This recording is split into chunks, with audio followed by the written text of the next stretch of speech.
Hello everyone and welcome back to the channel. Have you ever wondered আমাৰ সংবিধানখন কেতিয়া officially স্বীকাৰ কৰা হৈছিল?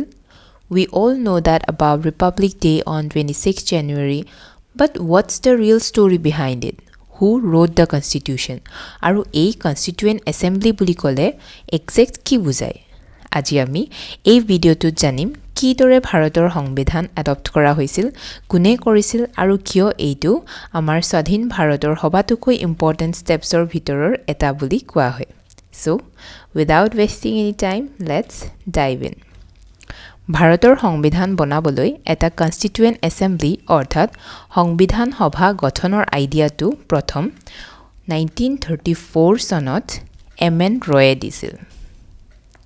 আৰু তেওঁ আছিল মডাৰ্ণ ইণ্ডিয়ান পলিটিকেল থটৰ এক অগ্ৰগামী চিন্তাবিদ।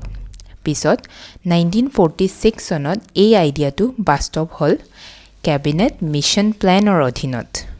এই মিছন প্লেনে কনষ্টিটুৱেণ্ট এছেম্বলি গঠন কৰিবলৈ প্ৰপ'জেল দিছিল আৰু ইয়াৰ অধীনতে সেই সময়ৰ ভাইচৰয় আছিল লৰ্ড ৱেবল। তেওঁ সেই সময়ৰ ব্ৰিটিছ ইণ্ডিয়াৰ গভৰ্ণৰ জেনেৰেল অথবা ভাইচৰয় আছিল।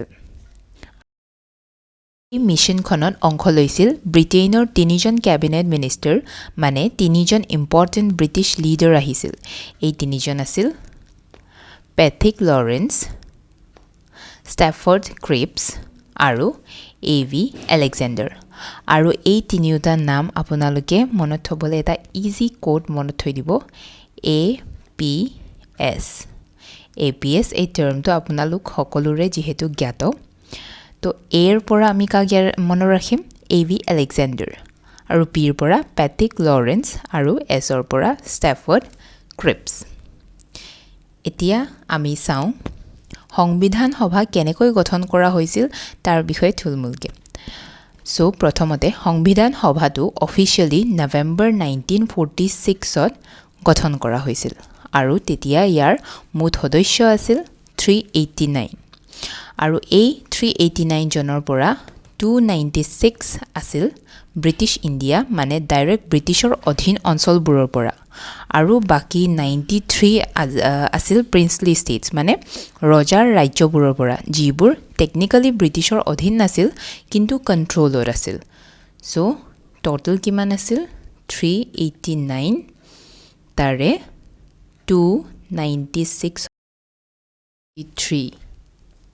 ট'টেল হ'ব 389।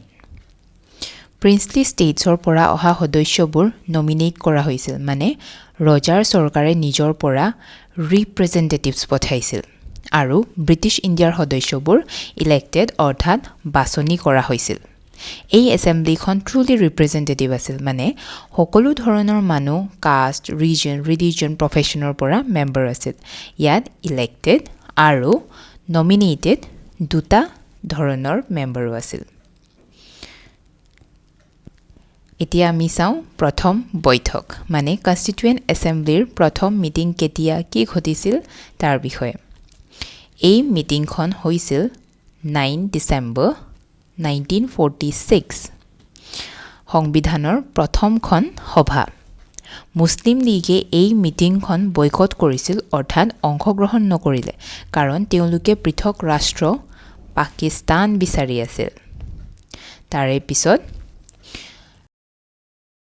সৰ্ববয়সী সদস্য আছিল ডক্টৰ সচিদানন্দ সিনহা। তেওঁক টেম্পৰেৰী প্ৰেছিডেণ্ট অৰ্থাৎ অস্থায়ী সভাপতি হিচাপে বনোৱা হৈছিল। তাৰপিছত ভোটৰ জৰিয়তে ডক্টৰ ৰাজেন্দ্ৰ প্ৰসাদক পাৰ্মানেণ্ট অৰ্থাৎ স্থায়ী সভাপতি হিচাপে ইলেক্ট কৰা হৈছিল। এতিয়া আমি চাম বিভাজনৰ কি কি প্ৰভাৱ পৰিছিল। চ' 1947 চনৰ ভাৰত পাকিস্তান বিভাজনটোৰ কনষ্টিটুৱেণ্ট এছেম্বলিৰ ওপৰত কেনেকুৱা ইফেক্ট পৰিছিল।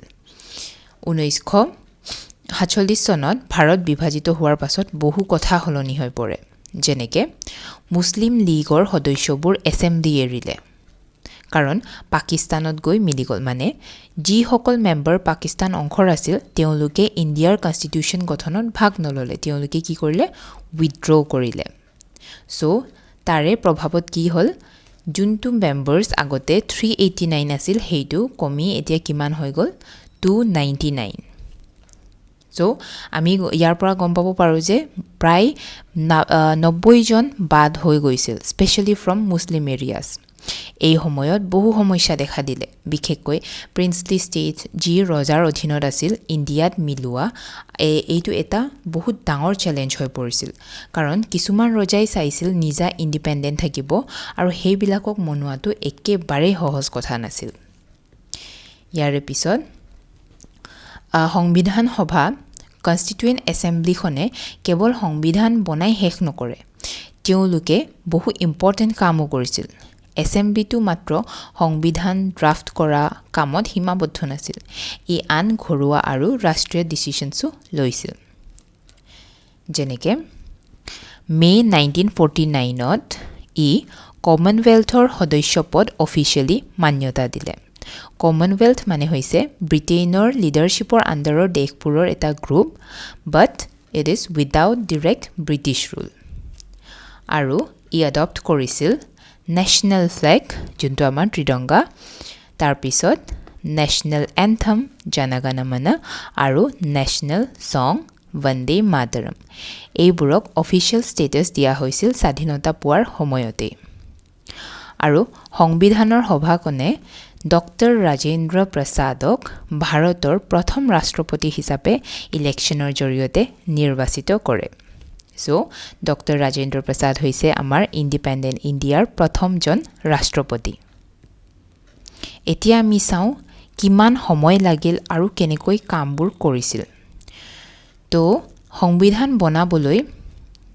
মুঠতে 2 বছৰ 11 মাহ আৰু 18 দিন সময় লাগিছিল ইমান দিন তেওঁলোকে কাম কৰিছিল এই সময়ছোৱাত 11টা সেশন অথবা বৈঠক বহিছিল আৰু এই সংবিধানটো বনাবলৈ প্ৰায় 60টা ফৰেন কনস্টিটিউশন ষ্টাডি কৰা হৈছিল এই 60টা কনস্টিটিউশনৰ আণ্ডাৰত আমি চাব পাৰো উদাহৰণ স্বৰূপে UK USA Ireland Australia Canada etcetera etcetera এই গোটেইবোৰৰ কনস্টিটিউশনৰ পৰা তেওঁলোকে আইডিয়াছবোৰ লৈছিল মানে আমি ক'ব পাৰো যে ভাৰতৰ সংবিধানটোৰ ভিতৰত বহু দেশৰ বেষ্ট আইডিয়াছ ইনক্লুড কৰা হৈছে এইখিনিত ক'বলগীয়া হৈছে ভাৰতৰ সংবিধান বনোৱা সময়ত বহু কমিটি বনোৱা হৈছিল কাৰণ কাম কাজবোৰ ভাগ ভাগ কৰিব লগা হৈছিল তাৰ মাজত কেইটামান গুৰুত্বপূৰ্ণ কমিটি আছিল তাৰে প্ৰথমটো আছিল drafting committee which was headed by Dr. B.R. Ambedkar and he is also known as the father of Indian Constitution second hoise Union Powers Committee and Union Constitution Committee and it was headed by Jawaharlal Nehru এই দুটা committee আছিল কেন্দ্ৰৰ অৰ্থাৎ union গভৰ্ণমেণ্টৰ power কিমান হ'ব তাৰ ওপৰত কাম কৰা দুয়োটা কমিটিৰে হেড আছিল নেহেৰু থাৰ্ড আছিল প্ৰভিন্সিয়েল কনস্টিটিউশন কমিটি ইয়াৰে হেড আছিল সৰদাৰ পটেল এই কমিটি কাম কৰিছিল ৰাজ্য বা প্ৰভিন্স লেভেলৰ কনস্টিটিউশন ষ্ট্ৰাকচাৰ কিদৰে হ'ব সেই বিষয়ে আলোচনা কৰা নেক্সট আছিল Advisory Committee on Fundamental Rights and Minorities. It was also headed by Sardar Patel. এই কমিটিৰ কাম আছিল বেসিক ৰাইটস অথবা ফান্ডামেন্টাল ৰাইটস আৰু মাইনৰিটিৰ অধিকাৰ যেন ঠিকঠাক দিয়া হয় হেতু লক্ষ্য কৰা নেক্সট আছিল Rules of Procedure Committee and it was headed by Dr. Rajendra Prasad. এই কমিটি সংবিধান সভাৰ কাম কাজৰ নিয়ম কানুন ঠিক কৰিছিল যেনে ডিসকাশন প্ৰপাৰ ভাবে হয় এটসেট্ৰা তাৰে পিছত 26 নৱেম্বৰ 1949 তাৰিখে ভাৰতৰ সংবিধানটো অফিচিয়েলি স্বীকাৰ কৰা হৈছিল এই ডেটটোক আপুনি কনস্টিটিউশন ডে বুলি মনত ৰাখিব পাৰে এক্সামত বহুতবাৰ আহিও যায় তো এই ডেটটো আপোনালোকে মনত থব আৰু এই সংবিধানটো প্ৰয়োগত আহিছিল it came into effect on 26 January 1950 যাক আমি ৰিপাব্লিক ডে হিচাপে উদযাপন কৰোঁ আৰু আমি মনত ৰাখিব লাগিব যে এই ডিফাৰেন্সটো 26 same date but month কিটা চাব ইয়াত ডিফাৰেন্সেস আহি যায় সো আমি অ্যাডপ্ট কৰিছিলো কেতিয়া 26 নৱেম্বৰত তাৰ পিছত it came into effect on 26 January so এই বস্তুটো আপোনালোকে ডিফাৰেন্সটো মনত হ'ব and at last it contained preamble to কি হয় ই হৈছে সংবিধানৰ মুখ্যপাত যি overview বা মূল উদ্দেশ্য বুজায় then 395 articles সেই সময়ত মুঠ 395 টা আৰ্টিকল আছিল বৰ্তমান আৰু amendments হৈ সংখ্যা বহুত বেছি হৈ গৈছে তাৰে নেক্সট হৈছে 8 schedules আৰু এতিয়া schedules কেইটা আছে 12টা আৰম্ভণিতে 8টা schedule আছিল বৰ্তমানে 12টা হৈছে এতিয়া আমি আহি পালো এই ডিসকাশনৰ শেষৰ ফালে ভাৰতৰ সংবিধান বনোৱা আছিল এটা অতি ডাঙৰ আৰু ঐতিহাসিক সফলতা